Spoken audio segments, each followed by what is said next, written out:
On one hand, you have Kyle Shanahan, who Tuesday at his press conference used some numbers that suggested the Seahawks are playing some of the best football of the season.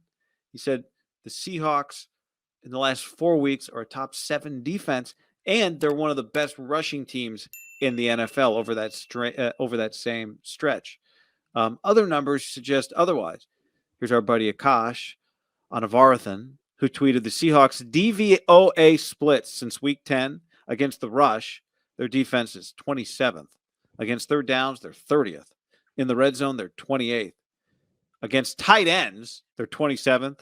Against running backs receiving, they're 30th. Against passes under 15 yards, they're 28th. So this paints a little bit of a different picture than the picture Kyle was painting. Yeah, I mean, I just don't think their defense is very good. I've always liked Quandre Diggs. He's always made plays, but they don't have a great pass rush. I think their average as the day is long. Like, they just don't have impact players. Like, part of go back to what? Days have been shorter lately. Say that again? The days, they've been shorter lately. Sorry. Keep going. Sorry. Just to me, their defense isn't very good, and they haven't been good for the last couple of years. And that's, to me, is why they've talked themselves in potentially to like not taking a quarterback, try to build that thing up and win with Geno. Because if their defense was a lot better, I mean, are they a double-digit win team? But then again, I look at Geno Smith and I go, up through Thanksgiving weekend, he had 5 picks. Now, he ended up throwing 30 touchdowns, which is pretty damn good. And especially this year, it feels like offense was a little down. There weren't that many guys throwing like 48, 45 touchdowns. 30 touchdowns is impressive. But he had 5 interceptions. So a huge part of it, when everyone was like kind of blowing him, was he had this great touchdown to interception ratio. Well, since Thanksgiving weekend, he has 6 picks.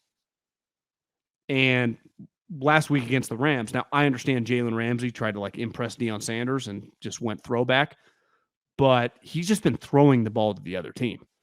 And the crazy part is in that Niners game, he didn't throw a pick, but the 2 last week against the Rams. Well, I mean, let's face it. He did. He threw a pick 6 in the Niner game. It got called back. But it got called back because Bosa hit him late, not because of some, defensive holding on a receiver. Like, now again, that's happened. It happens to everybody. But I'm not trying to take away anything from Seattle. Like, they put themselves in position to be here. But watching that game live, I thought they got pretty lucky to win it. Obviously, that call against Jalen Ramsey on, was it the late hit or whatever? Oh, yeah. Was it Geno? It was Geno. Yeah. I mean, he ran into him. It was bullshit. And that play happened after they had a first down thanks to a running into the kicker that was a flop. Listen, it's Baker Mayfield, so what are you going to expect? The interception he threw was pretty horrendous. He just like threw it up. It was a pretty easy pick, which led to the game-winning field goal. But like, they easily could have lost that game. My point is, like, I don't watch them and go, yeah, they're playing well. They're playing well. They did beat the Jets pretty handily the week before. I thought the Jets were pretty gutless. And I watched a lot of Jets Miami. The Jets kind of fucking mailed it in after they lost that game to Jacksonville several weeks ago. It kind of felt like it's over. Which is why I think Saleh's taking some heat from the powers that be. Because the last 2 weeks, the Jets were horrendous, guy. They scored 12 points in 2 weeks. Powers that be. Well, look, part of the the Lions have been playing well for a while. I do not view Seattle that way. Statistically, eye test, quarterback play. Kenneth Walker's a good player, but I don't. How many teams make it into the playoffs having won? They're 3-5 in their last 8 games. 3-5 to get into the playoffs because they started well. But the Niners have kicked their ass twice. I mean, the Niners score 21-13 the last time was not indicative of that game. The Niners beat them by 20 back in week 2. Back when the Seahawks were kind of putting it together, they wrote me off and I didn't write back. That was that game. They had just beat. That was a great line. That was a great line. So, and then 21-13. That game was 28. Was really like a 28-3 game, not a 21-13. But it was 20. That's why there's a difference between will you beat a team and will you cover the spread. Those are 2 different things. But, and here's the other thing. it's funny because Russ had the 49ers number, and now, it's like the Niners rather be playing Russ probably. I mean, rather be playing Geno than Russ, even though Russ is not the same guy he once was. But DK, who is a monster, now can you keep doing it? Looked, at least last time they played, like a pretty good matchup for Charvarius Ward, or Charvarius Ward was happy to match up with him, right? The first time they played, same deal. Like DK has not, what do you have, 6 catches? I don't know if you have the box score in front of you. The first game, he only had 4 catches for 35 yards without a touchdown. Seven, but only 755 average, less than 8 yards a catch. No touchdown? No touchdowns, yeah. So he has 8. So he has, you said 55. He has 90 receiving yards in 2 games and no touchdowns against the 49ers. Like Charvarius Ward, for all of the, is he elite? Is he Dion? He matches up well with DK. I think one thing that's different this year, just looking statistically at DK, most catches he's ever had, 90. How about the yards? He had more yards in 2020. He had less yards last year, but he missed games. He only had 6 touchdowns, and he averaged by far the least amount of yards per catch. And I think it makes sense, right? When he played with Russ, especially those first couple of years before Russ fell off a cliff, Russ is one of the great deep ball throwers of all time. And DK is one of the most unique deep threats of all time when you factor in size, speed, and just ball skills. Man, he's not really the same. Like, are you really worried about him just running straight and hitting some 60-yard bomb? Because that was always a huge threat against, with Russ. And then Tyler running that deep crosser. So you had one guy going deep, the other guy. It was just, it's not quite the same. Partly is Russ extending a play. Everyone's kind of breaking down. Geno's really a pocket quarterback. Yeah, I mean, Geno did get not a bad out athlete, little bit. But yeah, I mean, DK's John. I mean, I know you're looking at it. His 2020. 83 catches, 1,300 yards, which was almost 16 yards per catch and 10 touchdowns. Then it's 2021. Even last year, he got 12 touchdowns last year. I know, and almost 13 yards per catch. He's what, 11.6? So he's 4 yards off of his best yards per catch, and he's a yard and a half off of last year's average. And half. I think one thing with him. For him, really, like, he's clearly a really good player. Like, he can function with Geno, get you 90-plus catches, and be a guy that every defensive coordinator talks about when you play him. But he's going to be underutilized if you don't have a Josh Allen, a Mahomes, a peak Russ. Like, he needs to play with a specific quarterback because his specific skill is special. And not like Jimmy wouldn't be able to function with him, right? Yeah. I mean, a lot of Derek Carr wouldn't have great success with it. Like, a lot of quarterbacks, I wouldn't say Dak Prescott would be his type guy. Like, I mean, there are a lot of quarterbacks who are solid players that would not mix with him. And I would put Geno in that. Again, he's so good. He's going to be, you'd want him on your team, but he's probably in a weird way being underutilized. And the threat more likely to break a tackle and go to the house than just hit the 50-yard bomb down the sideline.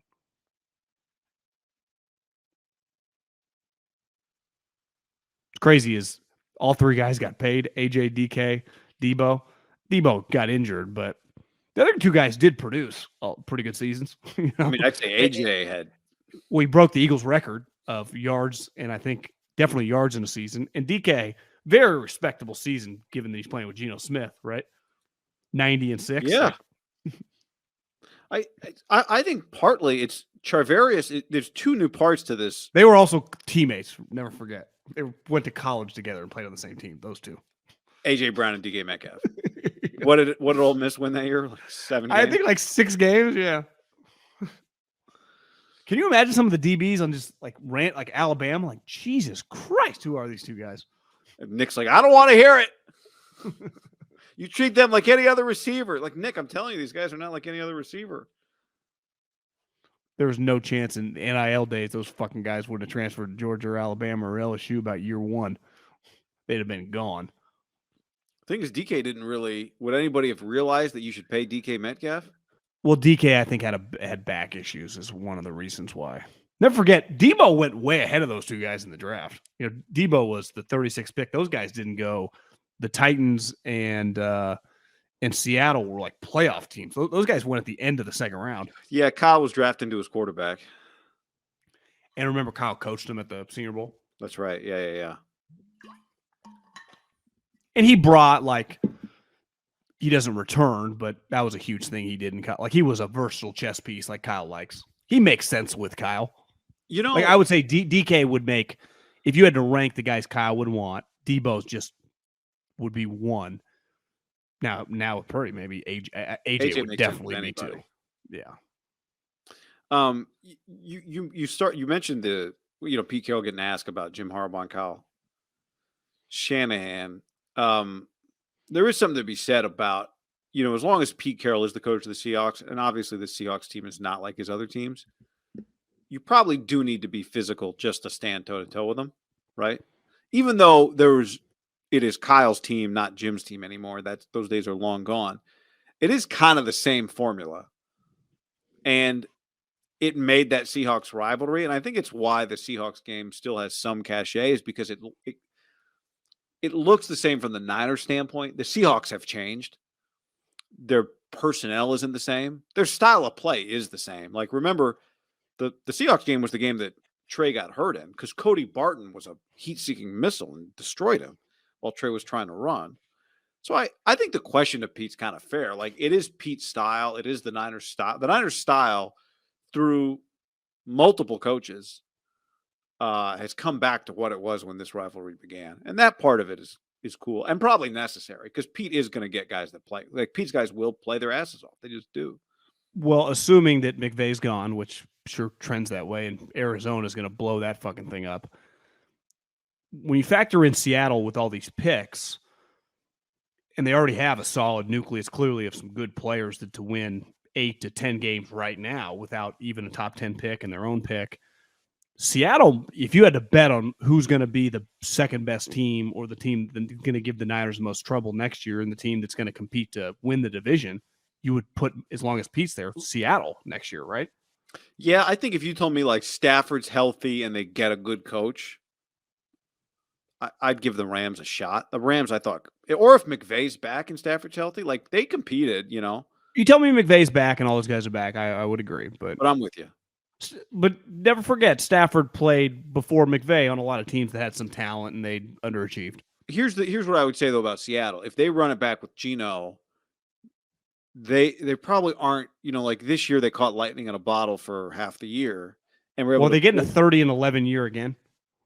Because I would say back-to-back 30 and 11 years from Geno. Are we going to start talking about him being a top 20 quarterback? They're not getting the same year. And they're not, and because of that year, what they did was they built themselves up a record that allowed them to finish 3-5 in their last 8 and still make the playoffs. 1, 2, 3. Since 2015, before this season, he played a bunch his first couple years with the Jets when he was a second-round pick. Then he got benched, I don't know, in 15. They probably brought in like Ryan Fitzpatrick, so he went to the bench. From 15 to 2021, Geno threw a total of 8 touchdowns. And this year, obviously, threw 30. So he had a great year. It'd be an incredible career renaissance if he went on to be a 3 or 4 year starter, right? That's unheard of in the league. Yeah. They're looking for their next quarterback. It's as simple as that. Well, if you're the Niners, would you rather just have them draft one of the guys this year? No, I'd rather them keep rolling with Geno. Yeah, and just draft players. Yeah. Just because the likelihood if they do hit on a guy to be a top 15 player, then that's a problem. Yeah. So they're not in position to draft Bryce, you wouldn't think, assuming he'd go 1. So we're talking CJ Stroud, Will Levis. If I was a betting man, I would say that they draft a quarterback. This is their when's the next time they're going to be drafting high, right? Their floor is too high with Levis. Pete. Or who knows? Maybe some guy we're not talking. But I bet they're going to be in the mix. I heard Brady Quinn say? He was talking about CJ Stroud, and he just he didn't say anything in particular specifically, but he just kind of alluded to maybe there's some questions about like CJ, the guy, the leader, that type of thing. Just something to keep an eye out for. That was a knock on Fields. That he I know, and it was very controversial.